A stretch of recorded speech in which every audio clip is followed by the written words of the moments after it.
サンブレが大変という声も少なくないようなので、ゲームが得意ではない方でも安定しそうなスキルを今回は紹介します。ゲームが得意だったとしても、色々と試せば被弾はするので、積極的に試していけるのでおすすめです。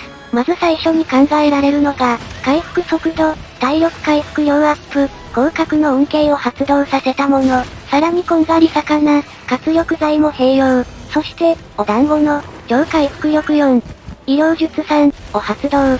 凄まじい速度で回復をするのでクエストを成功しやすくなる。新しい攻撃が追加されたモンスターになれるにはとても役立つ。しかし、この構成は豪傑やられには弱い点。ご覧の通り、この構成では回復が起きないのである。そもそも豪傑やられは自然回復が起きない。さっきの装備は自然回復の量と頻度を上げているものなので、自然回復が起きない状態では役に立たない。ちなみに、上のように様々な組み合わせを色々と調べた、証拠映像とか流すと長くなるので、結論のみテキストで、こんがり魚、お団子、超回復力4、なら自動回復は起きる、活力剤は赤ダメ回復効果なので、豪傑には効果なし。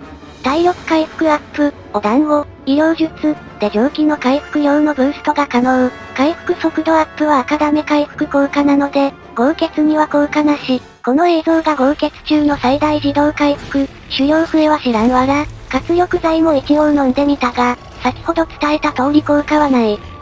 豪傑中に攻撃すれば回復も起きるとはいえ、この体力だと、もう一発は耐えられない。この体力のまま、殴って回復を待てるのであるならば、そもそも、こんなスキルやお団子はいらないのでは、という面持ち。ただし、回復系アイテムの回復量は下げられているものの、回復量アップがあればある程度は対抗できる。回復をしている間にやられるのがモンハンあるあるなので、1回で多く回復できるだけでも安定感につながる。そのため、回復量アップはありかもしれない。ちなみに、質の息吹。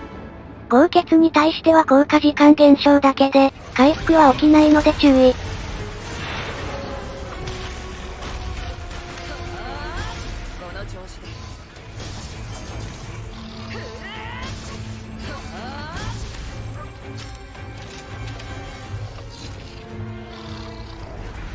また、豪傑やられ対策として早食いも視野に入る。1回の回復での回復量が少ない分、複数回飲まされるケースも、そのため早食いがあればより安定する。飛躍はあまり差はないのだが、このわずかな差で避けられるケースもあるかも。回復薬グレートだと差は大きくなる。まず飲み出すまでが早い。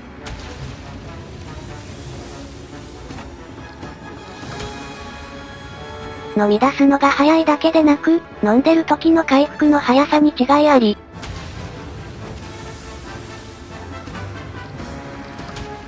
これにより回復中に攻撃を受けて、という回復ループを避けられる。ライズでは微妙だった早食いが、少し視野に入るかもしれない。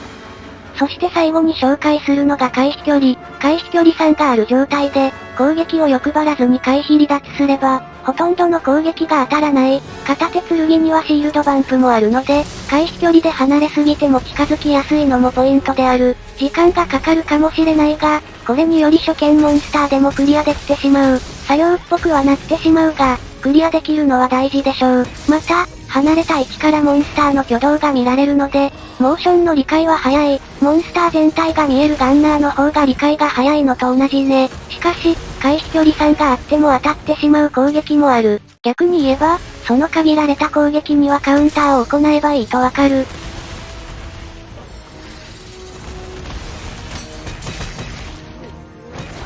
モンスターには様々な攻撃があるので一気に対応しようとすると大変。しかし、このように少しずつ対応を習得していけるので、急がば回れ、なのかもしれない。